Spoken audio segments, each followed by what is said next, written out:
to that. One is the live streaming industry by 2027 will be worth around about $184 billion. That's up from 20 billion in 20 billion in 2020 up to 184 billion. That's a huge. 67% of people said that they would pay to watch quality streams with their favorite team, performer, singer, whatever, So on that side, I also do some work with some small businesses.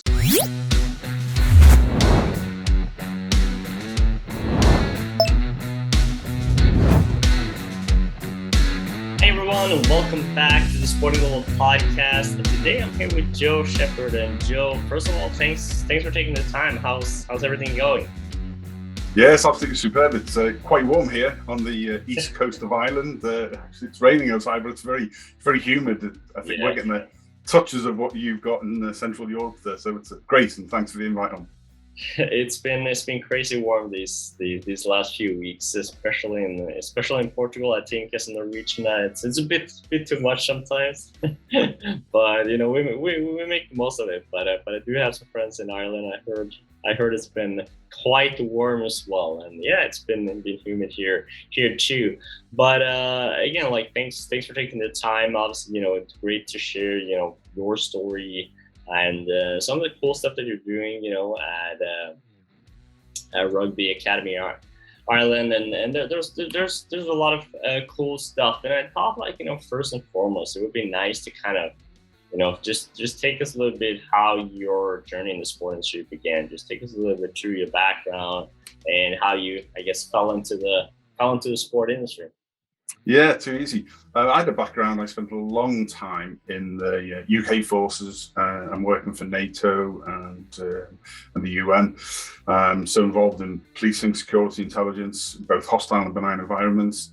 But a lot of those roles were from ground to strategic level and looking at organizational development, mentoring, coaching, building systems and processes, simplifying, looking at when you're in hostile environments, you don't have the time or the resources or money. So you look for what I always classify as low-hanging fruit, something that can be done almost at cost neutral, that has a greater effect over time for the people that you're working with. So that was really sort of my background on people, systems and processes.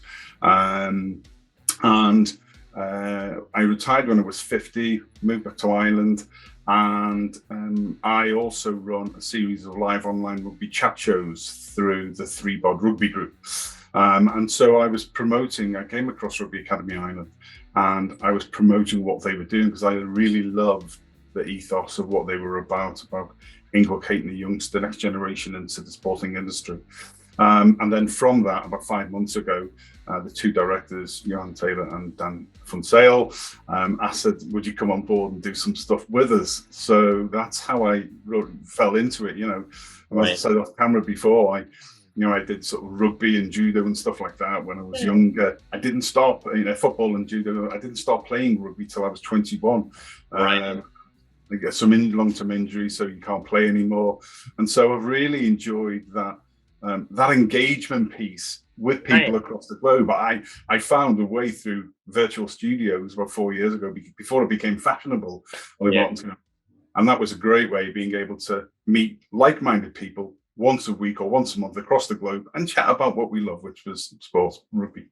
That's awesome. And it's everything happens for a reason, and there's always that incredible timing of things.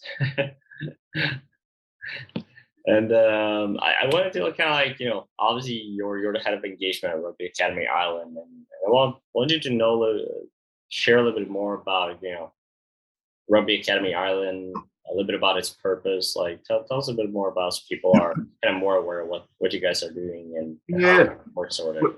Yeah, for sure. We're an independent international academy based in beautiful County Kildare. We're co-located at a four-star hotel and spa in Kilasheen, Naas in Kildare. And as an independent international academy, we take students from across the globe, which is really good. Run by two South Africans, both rugby educators. One's former national coach of Sri Lanka, one's a former South African Springbok international. So, excuse me, they've got, the real credence there. And the whole idea initially when I set up a few years ago was to help aspiring young players to hit the professional level. Now we know in reality only a small percentage of the next generation at any level really will make it to that top level. That's just the reality. And in rugby, the life cycle for that individual is quite short, and that's if there's no injuries. So what we are now really is we've adapted the academy for aspiring male and female athletes, and we help them to get to the best level they can be at any given point, especially when they're coming through the academy. Now, we do that a twin track approach. One is rugby development and aiming to get them to be a professional player where we can. And secondly, we run a thing called a Learning Pathway Program. And the Learning Pathway Program is a series of educational and qualifications that they can attain while they're there. So they build that alongside. So if they don't make it to the elite level, or even if they do, they've got something for the future. Because a lot of people tend to, they fail to plan for the future. And then all of a sudden they've got nothing left. And we see this in sports all the time, don't we? Excuse me. So they can attain qualifications like a strength and conditioning coach, a personal fitness coach, refereeing. They can get their rugby coaching badges, performance analysts, video analysts, anything like that.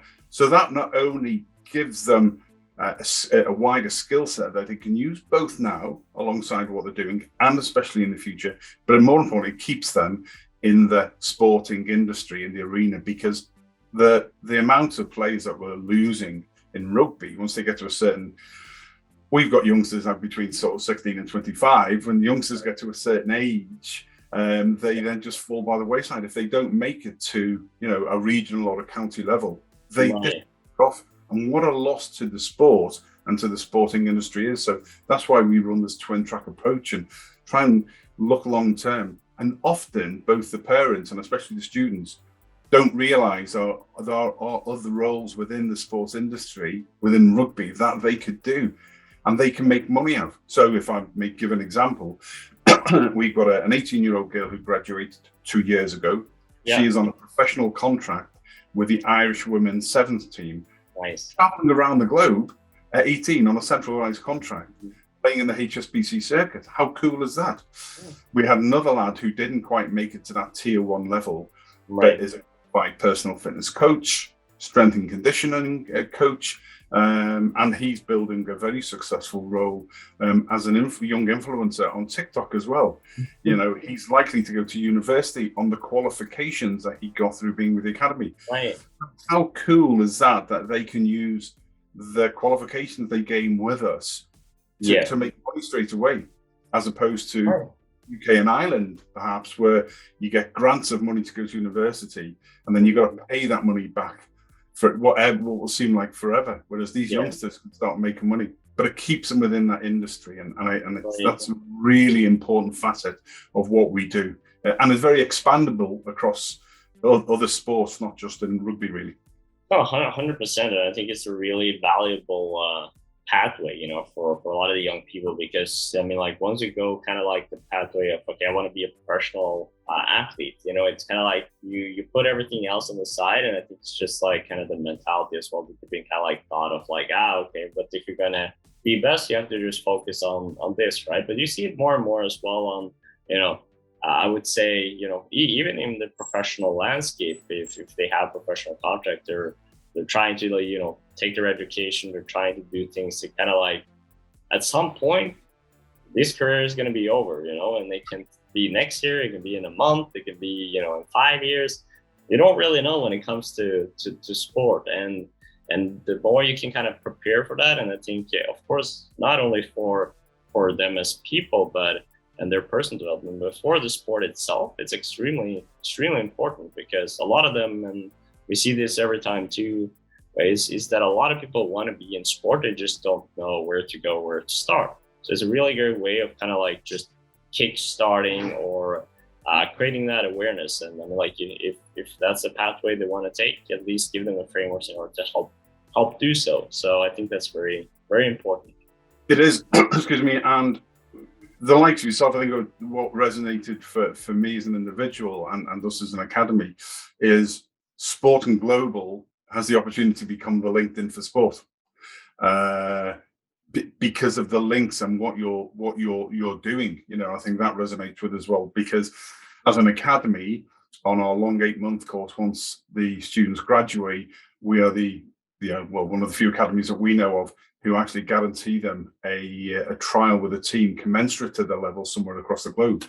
On top of that, we've now built up a network across the globe of people linked within rugby that we can give them opportunities. So, for example, Ollie Martin doesn't hit the tier 1 level, but quite fancies. He's Norwegian. He likes travel. He's now in Lisbon in Portugal. He wants to go to South Africa, or he wants to go to Lithuania, or whatever. And so there are clubs there now who will pay for the fare across the monthly fee, or arrange a job for them, etc., etc. And there's those opportunities there, especially since the pandemic, that give more opportunity for young athletes at different levels to go and experience the world and sport. And, you imagine going to a tier 2 or a tier 3 club, say in Norway, which wants, they've got a good backer who wants to expand where that club is going to, brings in some youngsters from outside and pays them commensurate for that. That's absolutely fantastic. Now, Ollie Martin has also qualified as a personal fitness trainer or a video analyst or a strength and conditioning trainer. You bring more as an 18, 19-year-old for that club than anybody else. So all of these things together all fit in very, very well. Absolutely, and I appreciate your kind words as well about us. Means a lot, taking things step by step.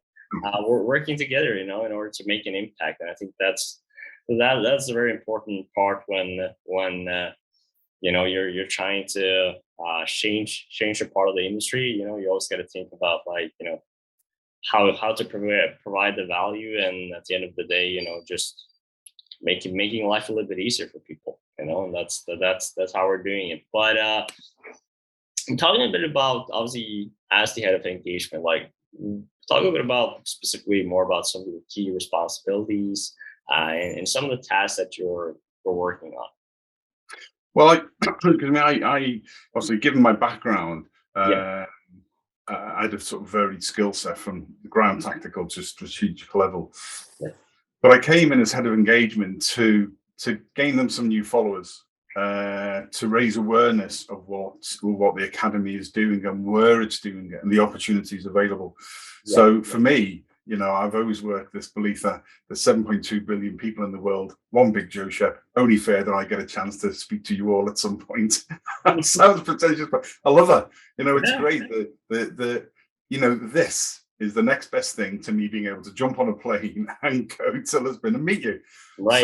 So having done this, all my life, and one of the things about being in hostile environments, you find you have to go and engage with people and break down barriers because of the trust. You have to build trust and relationship. So, excuse me, I was brought in to do a number of things based around those type of roles, and to look at people at different levels and how we could, like ourselves, how we could best look at JV, joint venturing together, yeah. And that's really, really easier to do than most people think. You just got to identify what is your strategy, how do you operationally deliver that, what effect do you want to have for the people on the ground, and then find the people who are doing those things. And then I literally reach out to people on a global basis, on a daily basis, and say, listen, can I get 5 minutes in your diary? Got something really exciting I want to share about. And then share the story. There's none of this, I can only tell you a little bit. This is who we are, lads. This is what we do. We know what you do. We think there's an opportunity to work together. But very quickly, we realized, because of the structure within the academy is very, very small. So there's the managing director, there's the director of rugby, and me. The rest of it, all the coaches, the analysts, the support staff, everything come in and provide their services or the specialities when they're needed. So actually, the structure is very flat, which is pretty cool in 2022. But also, we didn't necessarily, in fairness, have our business continuity plans in place. So, you know, the two directors who have achieved so much, I mean, real inspirational what they've done over the few years, especially through the pandemic. So I then started setting about sort of looking at what is the strategic capability that you want to do and how do we operationally deliver that. I then sort of broke down into a number of 7 key functional business areas, some organizational development, business intelligence and security, operations, logistics management, planning, communications, online, offline, inbound, outbound, all that good stuff, training, etc. And looking at what they had in place and then firming up the structures. So that's really, I've spent a long time doing that. That's that level, and then engaging with everybody. So from the Irish state here for the schools, we have a thing called transition year here now, a bit like a gap year at the moment. So we've been engaging with them on how we can help the youth get into sport and health and well-being and that more, and we're looking to try and move that bit forward, engaging with everything from the students, the parents, organizations, individual agents across the globe, and all of those have fallen in. So it's a bit of a myriad of things. The next 6 months now, we'll see that sort of consolidate a little bit as we build. But in fairness to the lads, you know, we've had students in the last couple of years who have graduated, and like I said, the example of the girl in the sevens, we've had international players who have gone on to Major League Rugby, they've gone to New Zealand, they're playing abroad, really successful. And then all the way down to those tier 2, tier 3 and tier 4 levels with the qualifications. So all of those things have been looked at. So I've used my past experience and my skill set. And I've often found in life that actually the industry doesn't matter. It's the acquired skill set and experience that you bring. And unfortunately for me, I can cut to the chase quite quickly in dealing with some things, because I go back to, you know, the experiences and what I learned in hostile environments like Bosnia and Iraq and loads of different places. You don't have the time to prevaricate and to mess around. It's like, these lads are like, love to do this with you. As we found, you know, we have to be honest, you have to manage each other's expectations, because we're on different roadmaps as we're moving forward. So a whole range of different things, but it's been a great learning process for me, which I love. And it's just keep moving forward. So cool. That's awesome. And I mean, it's about, you know, at the end of the day, kind of setting the frameworks, right? In a sense for these young people. And through that as well, it gives them the opportunity to, you know, discover more and create more value down the road. So it's just, at the end of the day, it comes down to the foundation. I mean, like, we talk about that when it comes to companies, to people, it's the foundation. You know, it's the essential key of anyone's success, building a house, you know, whatever it might be. If you don't have a solid foundation, it's not gonna work. But I also, you know, talking a little bit, you know, we talked a lot about, you know, all the good stuff that is happened, and that's great. I'm very glad to hear that. But we have to talk about some of the key challenges as well that you're facing, you know, with engagement in the rugby community, and in a sense as well, like how has, you know, kind of like the pandemic impacted it, because obviously, you know, events stopped, like people, you know, couldn't meet properly, and part of that too, as you know, it's like a lot of things went digitally, and talk a little bit about, I guess, some of the challenges that you were facing in that kind of way. Yeah, the pandemic hit everybody obviously very, very hard. So we, you know, the lads kept going through a series of webinars and links and where they could get in, when we could do courses with all the appropriate protocols in place. So I think for many people on Martin, the how do we keep going, and they did in a whole range of ways. But it wasn't just the pandemic, the changing scope of the world and Europe, currently Ukraine, etc., etc. The prices going through, that's affecting everybody as well. But coming out of the pandemic now, a number of those things that we learned. So, for example, it was great for me to use my global network for the academy now through the live streaming that we've done, to be able to promote that out across the globe for them, and to engage, because you find people, again, I go back to what I said before, you identify the people who you want to work with for a given reason, and you contact them. And so keeping that process going as opposed to stopping, because otherwise you get that, if you stop, you get that concertina effect, which is hugely frustrating. So keeping things ticking over, and that takes time. That engagement piece online, you share a post out, I then reshare that into maybe 60, 70, 80 groups. Every single time somebody leaves a comment, you've got to go back in and you build that, and then they come back and they follow you and they ask questions and they learn more. And those are very simple. Some would say they're innovative, but actually it's a very simple way of, it's just having, rather than just shoving a whole pile of information out there and there's no point. It's all in the follow-up with people. Right. And it's the old MMFI, make me feel important. So if somebody takes the time and the effort to react or to put a comment on something you do or to contact you, we get back to them in a timely manner. And so we build all that like that. So it's been great. And then likes of yourself, the agents that we work with around the globe, all the links to the organizations we've got, again, most of these are all cost neutral JVs because it's in everybody's interest.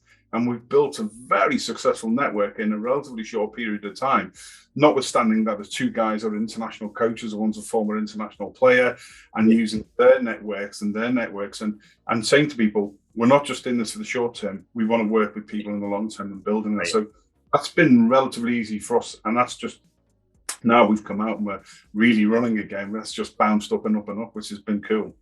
Oh, that's awesome. I mean, again, you kind of have to utilize your the network that you have, obviously the frameworks that you have in order to make the most out of the situation, and if you don't adapt and overcome, it's gonna be challenging, it's all part of the journey. But I think it's always important, for people to talk about, we're very easy in a sense as well. And I mean, like podcasts or what it might be, we're always very focused on,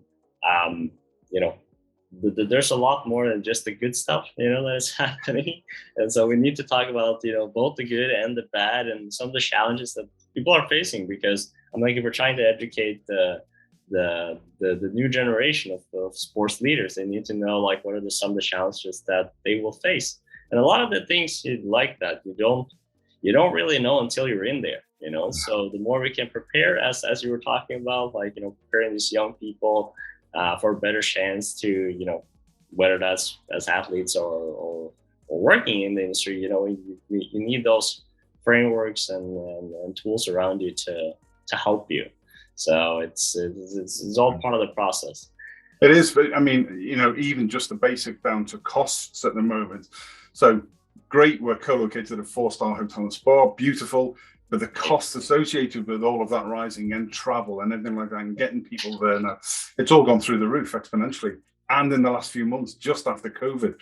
So there's some real challenges across the whole of the sport industry. And one of the reasons why we are looking at where we can cost neutral joint ventures with like-minded people, that we can, okay, well, you've got a mailing list, we've got this course, and how do we do that? And percentage, commission, blah, blah, blah. Of course that works. That's the best thing in the world, helping your fellow brother and sister, to be able to get through. And the more we do that together, you don't have to pay fortunes, but it's finding those ways around. And that's in the sport industry, that's a big challenge. At the same time, we know that parents are wanting now, after COVID, after everything else and the way the world is, to put their kids through something that's worthwhile, either for a term or a year or a week as a taster, to experience that. So they will find the money. We just need to be able to make sure that our costs are, commensurate to be able to bring those people in and give them those opportunities. The good times will all come again. 100%. And I mean, like, I think it's as well important for us to talk about some of the key trends. And it's always a lot kind of, going on in that sense. And obviously you work in multiple roles within the engagement and streaming world. And what are some of the, I guess, the key trends that you foresee coming up in the space? There's two sides to that. One is the live streaming industry by 2027 will be worth around about $184 billion. That's up from 20 billion in 20 billion in 2020 up to 184 billion. That's a huge. 67% of people said that they would pay to watch quality streams with their favorite team, performer, singer, whatever, so on that side, I mean, I also do some work with some small businesses, because there is no better way to engage and to nurture and to educate your clients, your followers, both current and future, than this. So, for example, we would take a Facebook page or a group. In fact, we can, through our virtual studio, we can cast out to 10 different locations. So LinkedIn, Twitter, Facebook groups, Facebook pages, individual sites, etc., etc. Right. And that means, say, Sport and Global has 13.5 thousand on its Facebook page. At some point in the future, we can go live through your page. That's straight away we're hitting your 13.5 thousand immediately, like that. That's a great way to update and educate, to nurture, to engage with them. That's how much you're going to pay on traditional transactional marketing, to get something done. So that's why it's growing so much. And that is a great way to be able to build up relationships. It's not a TV studio. It's the next best thing to me sitting in your gaff in Lisbon, having a couple of cold ones, chatting about and putting the things to rights. Why wouldn't you? That's why it's so successful. And people feel that they're part of your story, your journey. So the whole brand storytelling of, at some point, I'll get yourself and Eduardo on, and we'll tell your story of your journey leading up to, and your vision thing. That's brilliant, because there'll be people who join Sport and Global and still don't know the story behind the story. And that brand story, and that's really great. So on that side of things, the industry growing is superb. On the rugby side, again, I go back to what we're doing with almost cost neutral joint ventures with agents, with individuals, with organizations, where we can show that we can add value for each other. Both of those trends, I think, are going to grow. There is a great propensity now for, like I say, to be able to put a young aspiring male or female athlete who wants to play rugby into another country where those clubs will pay. And that all of those things together are trends which are only going to grow for me. And I think they're the things that people should be looking at getting involved in. Otherwise, you're going to get left behind. No, and that's the really key thing, right? I mean, we're trying to help some young people here in order to be aware, and if they want to, be part of, the rugby world, or even the streaming side of things, and also technology innovation. And with the pandemic too, there had to happen a big change, in this.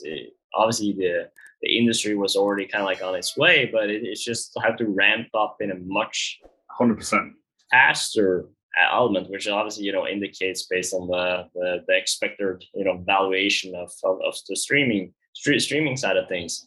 Lastly, I mean, I think it's we've been going to a lot of different things, and I think now, if you want to, I guess in a sense, in a bit summarize, but also talk a little bit about what tips do you have for any sports student out there looking to get their foot in the door. What are some, I guess, advice you would give them here at the end? Absolutely. Keep your focus on your professional dream, boys and girls. Keep that focus alive, because that will drive you through the difficult times.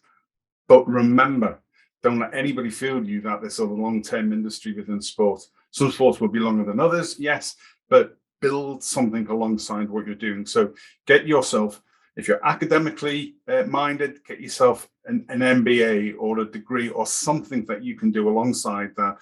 God forbid you get an injury or it's cut yours, or even at the end, you can overlap as your career is going through. And that's so critically important. I can't emphasize enough the importance of lifelong learning. You get your exams, if you forget about them, nobody cares about them. You go to university, you get knowledge or something, nobody cares about them because you go on to do your masters, blah, blah, blah, blah, blah, blah. It's what you use that for in the future. So focus on building something alongside. What else? Explore what else is out there in your industry. So for us, if you're an aspiring player, male or female athlete in the rugby industry, what else in the rugby industry would interest you? refereeing, video analysis, sports analysis, performance enhancement, doing your lifeguard test. I mean, there's small things that we give to people when they come to do the academy. You know, personal fitness training, strength and conditioning, coaching, refereeing. And you can take that same premise for every sport, find out what's in your industry that you think you would like, and helps you also understand your sport better. Because what we're finding is with a lot of our students, they become better players as well as better individuals because they understand the processes involved in the industry an awful lot more by doing some of these qualifications. And that's my top tip. Awesome. I think that's a perfect way to wrap things up. Joe, as always, thanks for taking the time. We really appreciate it. And it was a pleasure having you part of our podcast, you know, sharing your tips and insights with us. And for those of you that have been there all the way at the end, you know, make sure to like the video, subscribe as well, so you get, you know, key tips from leaders like Joe every week. You know, every week you can learn something new, which is always a good thing. And as always, if you haven't already, you know, sign up at sportingglobal.com. You know, connect with Joe. Follow the Rugby Ireland Academy there, and make sure, you know, to make the most out of your journey and stay focused. And Joe, all the way at the end here, I need to kind of, you know, we have a little challenge that we do for all our podcast guests. So I have to do the same with you. You know, it's just part of the journey. So I have to teach you a little bit Norwegian. That's the challenge. Awesome. All right. So with every video we do, we always finish with "Vi snakkes," which means "see you later" in Norwegian. So that's what they have to say. Say it again. Vi snakkes. Vi snakkes. There you go. Perfect. There we go. Great job, Joe. and in Irish, we would say "Good Amila Machagut." A million thanks. Awesome. All right. Thank you so much, Joe. We'll talk very soon. And again, thanks for taking the time. My pleasure. Look after yourselves, guys. It's been a real pleasure. Thank you.